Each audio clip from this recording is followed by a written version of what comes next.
Schönen guten Tag. Ich darf Sie sehr herzlich begrüßen zur Pressekonferenz von Außenministerin Baerbock mit ihrem indischen Amtskollegen Dr. Jaishankar. Es wird danach die Gelegenheit für einige wenige Fragen geben.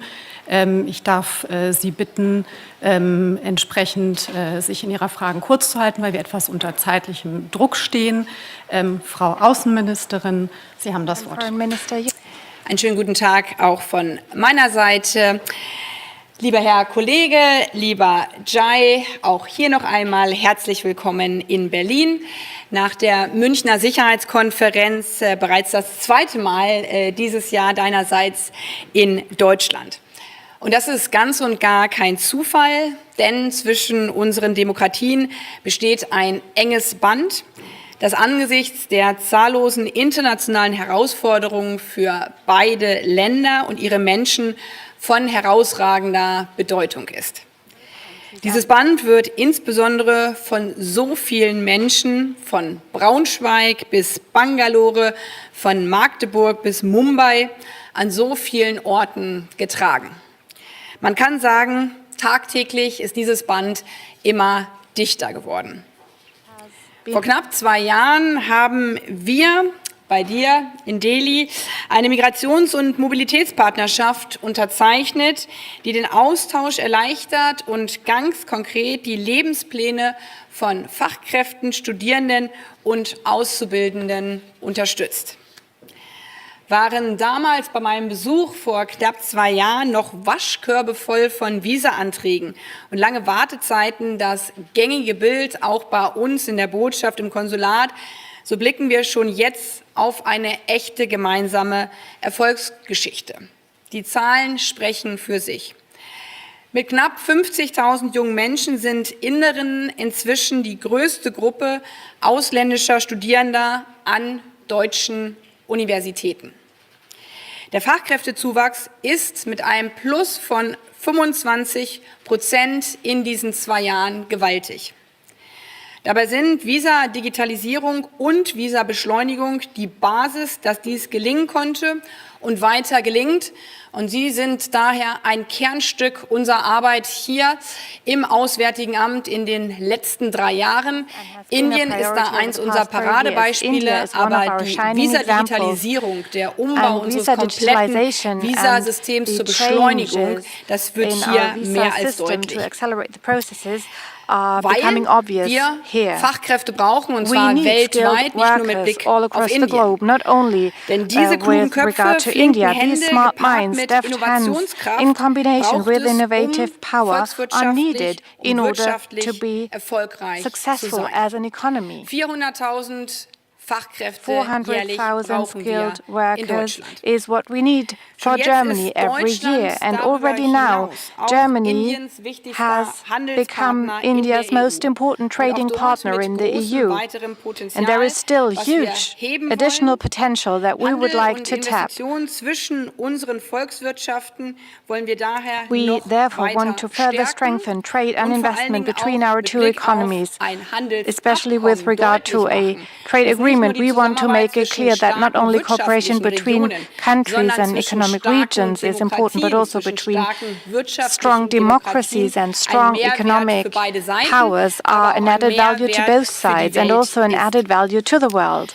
Wir wollen dabei auch, dass deutsche Investoren und Firmen leichter in Indien Fuß fassen können. To make it easier for German investors and companies to settle down in India, and there is huge interest in expanding economic ties. We could see that very clearly when we looked at the crammed Weltsaal, the hall where we gathered for the traditional business day of our ambassadors conference in Berlin. Und es braucht vermutlich keine hellseherischen Fähigkeiten I think you do not need a crystal ball to assume that the Asia-Pacific Conference of the German economy in October in Delhi will be bursting at the seams, because of course it is part of our security strategy as well and a part of our diversification strategy. In this sense, I could not imagine a better stage for India to present itself to the German business community as a reliable partner for the future. And this is what it is about, reliable partnership. Also in the 50th year of German-Indian Indian cooperation in the field of science and technology. Looking at technologies for the future together, especially green technologies, always in the understanding that all new technologies, of course, are relevant to our security as well. Together, we will be able to address the most urgent challenges of our time. First and foremost, the protection of our climate.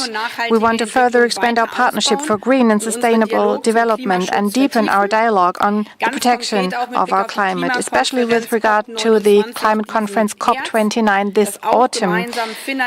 It will be important that we also bolster financially the climate protection, meaning that we share the burden among more stakeholders and tap new financial sources.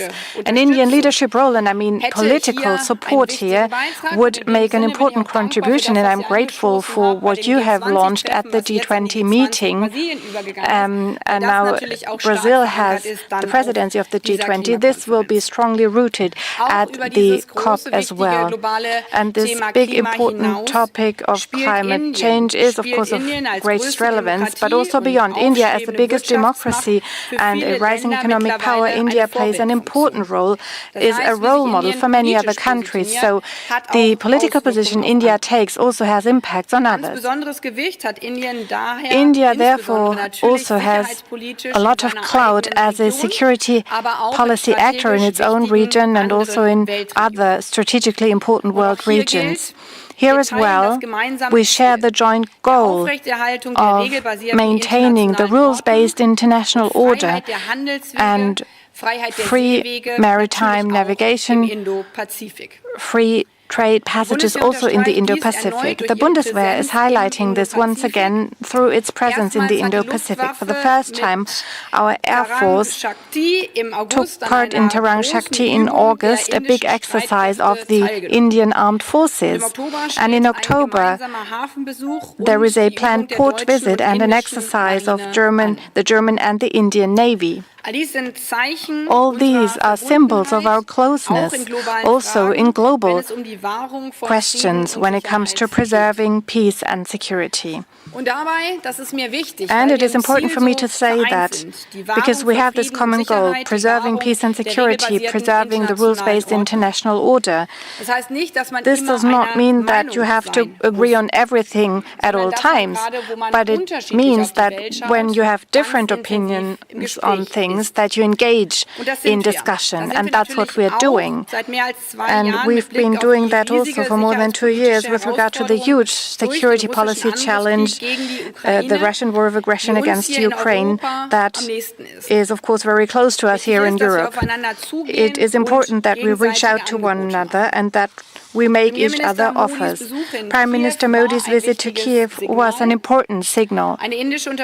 Indian support to President Zelensky's peace plan would have our full support, and of course that there are channels to Russia as well that you have due to your long-standing neighborly relations. This is what we have also discussed today. Dear Jai, we could have continued our exchange today in much more detail, not only with regard to economic questions or political issues, bilateral topics, and many more, because there are, of course, so many challenges, but also so many opportunities, and we want to pull in one direction. I'm delighted that we will have another opportunity to talk in only a few weeks' time.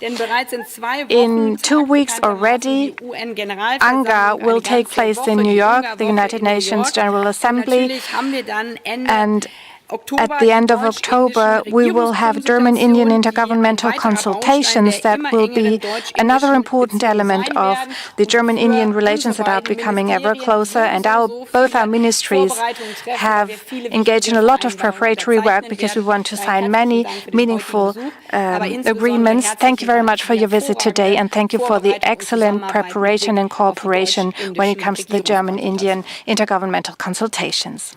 Minister. Thank you. Let me begin by saying I'm really very pleased to meet you all at the conclusion of my discussions with Foreign Minister Baerbock, Annalena. Gespräche. As the Minister noted, this is my second visit this year to Germany. I came here earlier for the Munich Security Conference. Now, you all know that we have recently completed our general elections in India. After 60 years, our government has received a third successive mandate. Because of that continuity, we are actually ready to go from day one. Prime Minister Modi asked all his ministers to plan and execute a 100-day program. As Foreign Minister, for me, that meant meeting key partners on a priority basis. That is why I am here today. Foreign Minister Baerbock and I had a good discussion on the state of the world. It is always, for me certainly, valuable to get directly the German perspective. I hope my own was equally useful to her. Our conversation touched on many subjects, some of them quite obvious, and Annalena spoke about it. We discussed Prime Minister Modi's recent visit to Ukraine. We talked about the situation in West Asia, Middle East, especially the Gaza conflict and its ramifications. I am, by the way, just flying in from Saudi Arabia, where I was meeting the Gulf ministers. We also spent some time on the Indo-Pacific and briefly on some things which have been happening in our immediate neighborhood. Later this month, we will be heading to New York for the UN General Assembly. This year, there is a special summit of the future, and Germany is one of the co-facilitators. We naturally discussed global issues and reforming the UN. Do remember, we are both aspiring for a more prominent role in the UN Security Council. I touched briefly on our cooperation with the EU. With the incoming Commission, we hope to move faster on the FTA and other agreements, and we count on Germany's support for that. We also would like to hold an early meeting of the Trade and Technology Council. Now, about the bilateral relationship, again, let me just revert for a moment to the 100-day agenda. At home, that has included a decision to create 12 new industrial zones across the country, initiate a much bigger skilling program, and expand our logistics infrastructure. There is a strong focus on new and emerging technologies, including semiconductors, electric mobility, renewables, etc. We believe that this can constitute new opportunities for India-Germany cooperation. Trade between us is broadly in the range of about $30 billion annually. And I think investments from Germany, I think about $25 billion. It's somewhat less from our side. But what is clear is that there is a vast potential there to be realized. Germany is a crucial partner in accelerating our growth and development. India, in turn, can contribute to building reliable and resilient supply chains, diversified production, and trusted digital partnerships. We welcome the forthcoming Asia-Pacific Conference of German Businesses in New Delhi in October 2024. As India's growth unfolds, we all understandably want it to be cleaner and greener. The Green and Sustainable Development Partnership we agreed upon 2 years ago contributes to that objective. We discussed how that can progress further. We also spoke about our science and technology cooperation, which now marks its 50th year. When Annalena came to India in December 2022, we signed a migration and mobility partnership agreement. This has facilitated a smooth movement of skills and talent, and I was pleased to learn that today there are 125,000 Indian nationals who are working in their professional capacity in Germany. Creating a legal global workplace is in our mutual interest. The number of Indian students in Germany have also grown. Again, I was very happy to get the numbers. It's 50,000, I believe. and I thank you, Minister, personally for your efforts in improving the speed and efficiency of visa issuance in India. Our interactions in defense and security have also increased.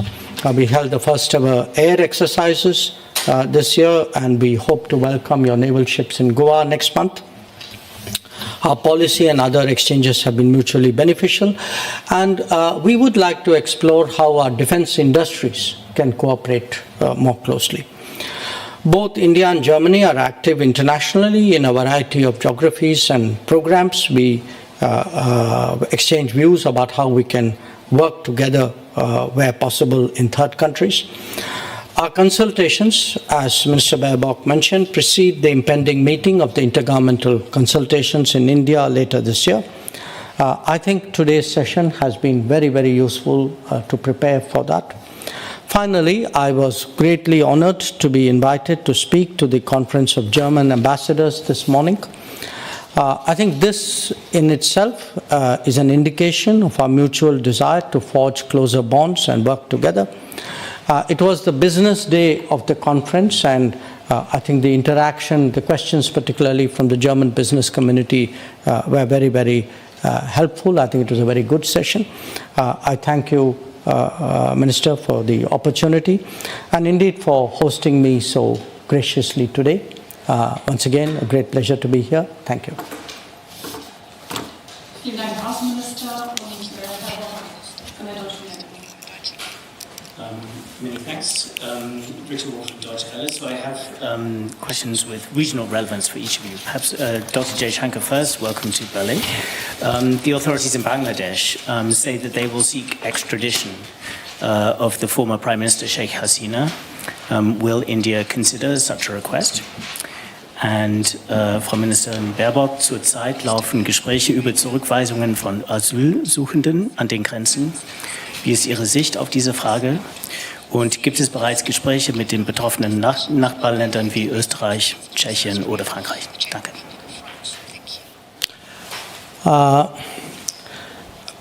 As you know, there's a change of government in Bangladesh, and we obviously deal with the government of the day.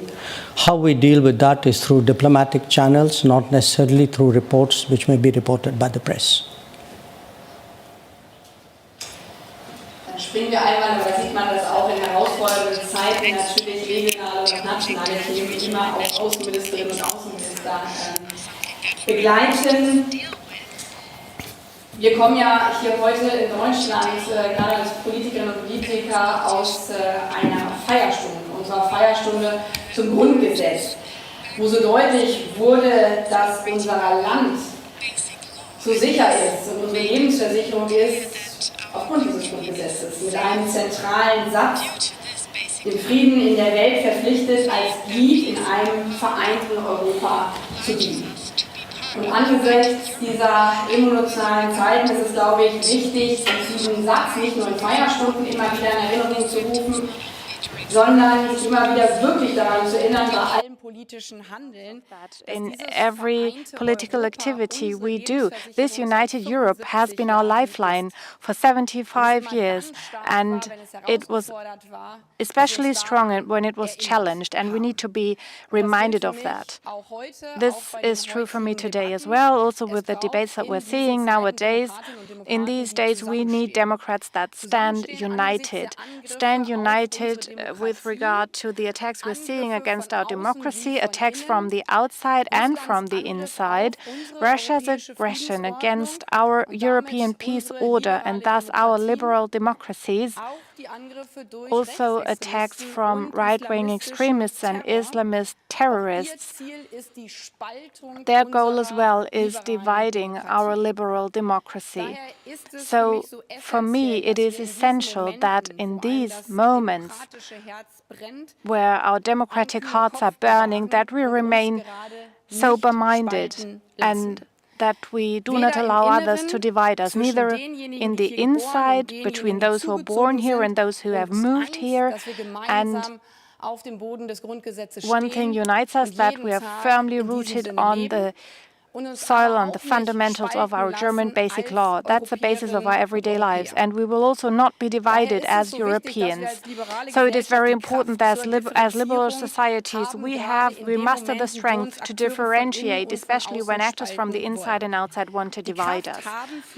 We need to muster the strength to find a European solution and not to engage in solo runs. We need to have the power and the strength to preserve Europe and our free movement within Schengen and to defend it instead of putting it at risk. This is why we pooled our forces to reform the common European asylum system. It required a lot of energy to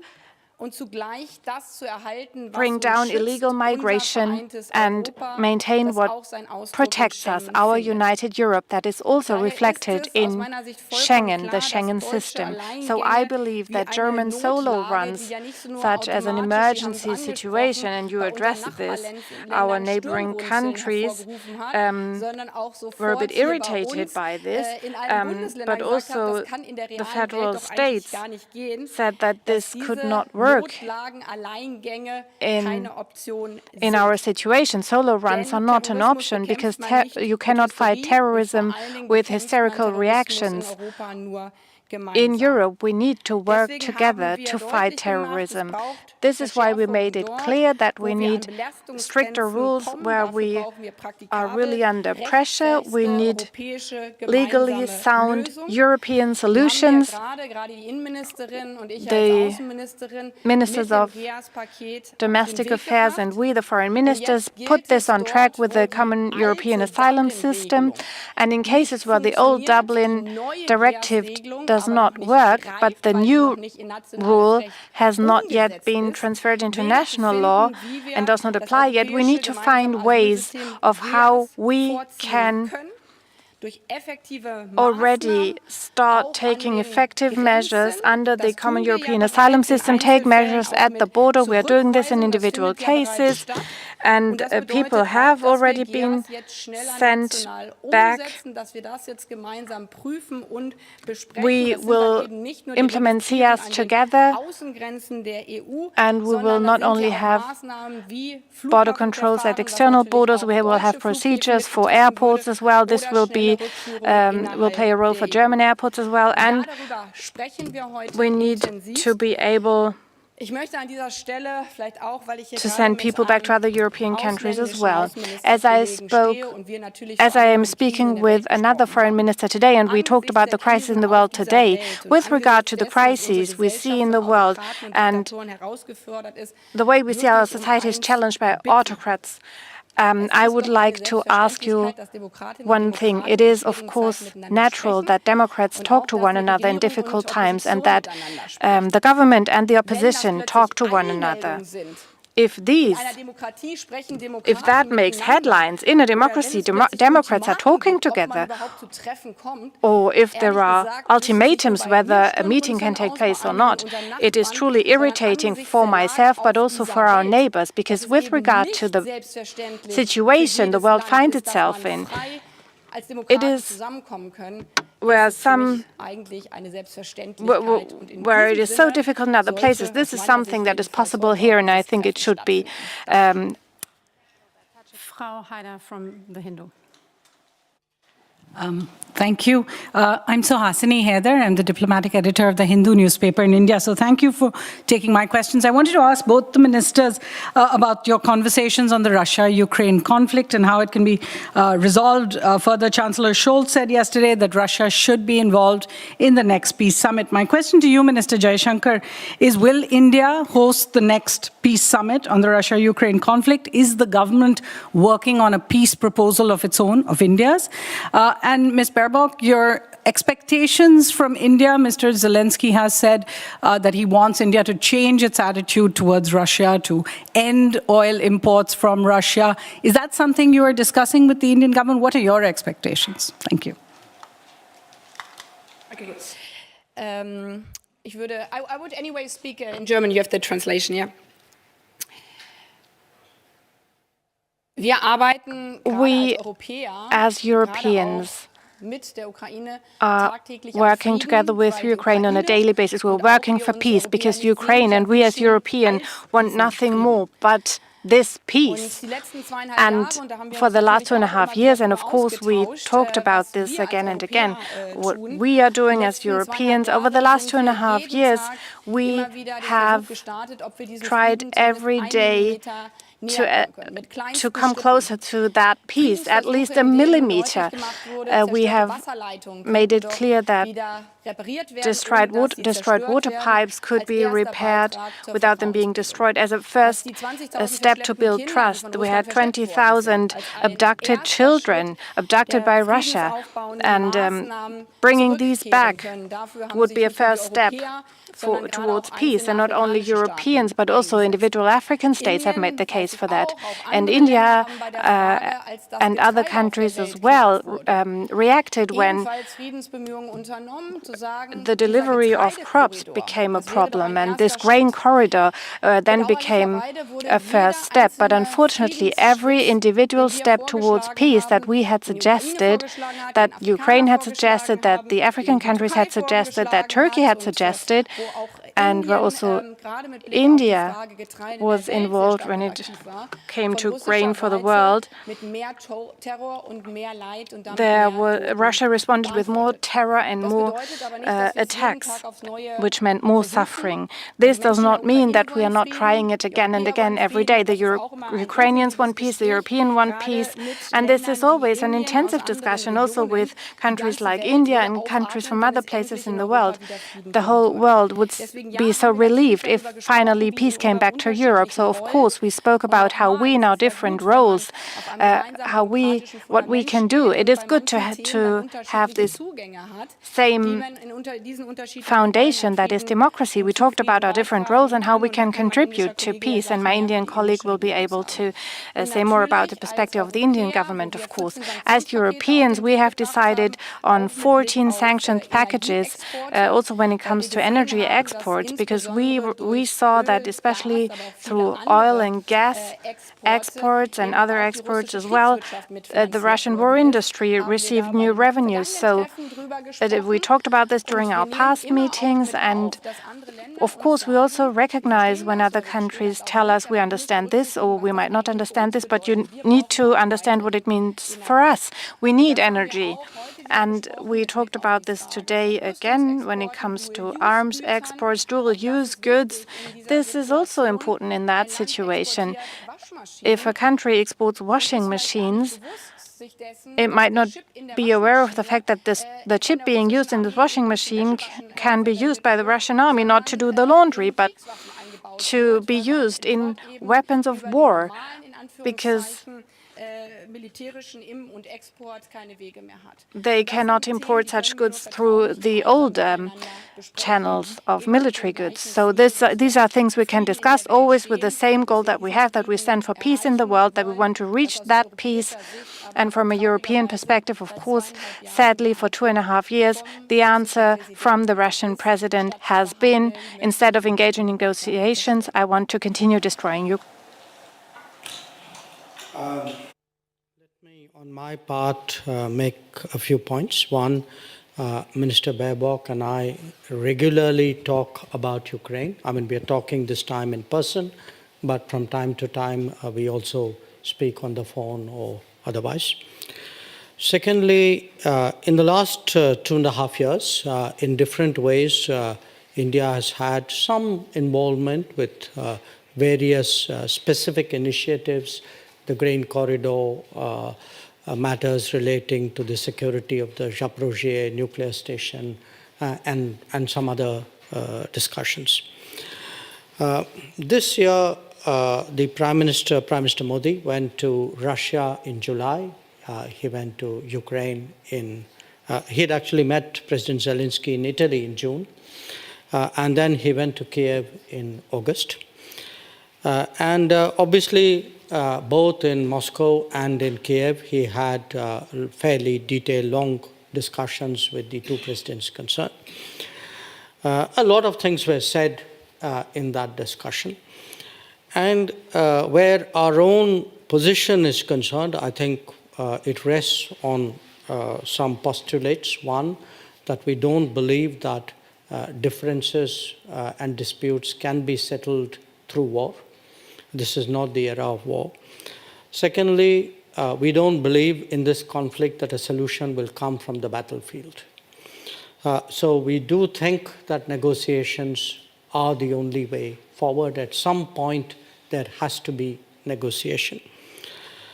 When there is a discussion, we also think it is essential to have Russia in it. Otherwise, the discussions don't, gain further movement. And where India is concerned, I think it's up to what the two parties want. We continuously talk to them. In fact, perhaps you're aware that our national security advisor just went to Moscow in the last few days. So that's really what the state of play is. Letzte kurze Frage, Herr Kühners, ZDF.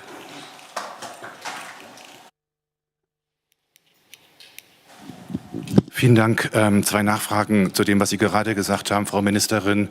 Russland hat die Einladung zum zweiten Friedensgipfel ausgeschlagen. Mit der has not accepted the invitation. Ukraine erst vom russischen Gebiet zurückziehen muss. Was wäre Ihre Antwort? Was wäre Ihr Appell an Moskau? Und Herr Minister, And Minister Jaishankar, another question. Will you be hosting this next peace summit? Are you considering it, or will you at least participate? Thank you for your question, which makes clear once again what several people are suggesting, sadly also in our own country, that Russia had not been invited. This is wrong. They were invited, and we were very quickly told by the Russian government that they were not even considering attending, but they would only come once certain territories, and it was not only the territories where they are illegally occupying parts of Ukraine, but other cities that have not yet been conquered by Russia yet. So this shows that the Russian government at this point in time still has the goal it had on the 24th of February and made clear again and again. They want to destroy Ukraine. For them, it's not about negotiations. They want to destroy Ukraine. And secondly, their attack not only targets Ukraine, but the European peace order. And this is why it is so important to me to discuss this with colleagues from across the world, because, of course, we do not, of course, look at what's happening daily in all parts of the world. But recently we have seen violations of the airspace of Eastern European neighboring countries, EU partners, NATO countries, and pushing border posts, attacks on democratic parties in Europe from Russia. We've seen all of this, and that shows that this is hybrid warfare. So yes, we made it clear, especially with regard to peace talks. Zelensky has extended this invitation, but we must not be naive. This Russian war is waged on many different levels. Neighboring countries such as Moldova also need to be taken into account. So a dictated peace, or what Putin imagines, having a break for arming up again to subjugate the whole of Ukraine or threaten other neighboring countries such as Moldova and others, this needs to be discussed when we talk about peace as well. Where India is concerned, let me tell you that we took part in this particular exercise starting from Copenhagen up to Bergenstock at various levels, all senior levels. We did not join the communique in Bergenstock for a variety of reasons. Your question about whether we would host this process, suggestions have been made from time to time. But look, let me say this. For us, this is not about a process or about being seen to do something. What is important for us is the reality of the conflict that is taking place today. So if, we are always open to any step that is serious, that is impactful, and that is, in our view, a step towards peace. Vielen herzlichen Dank. Thank you very much. Thank you very much. I think we can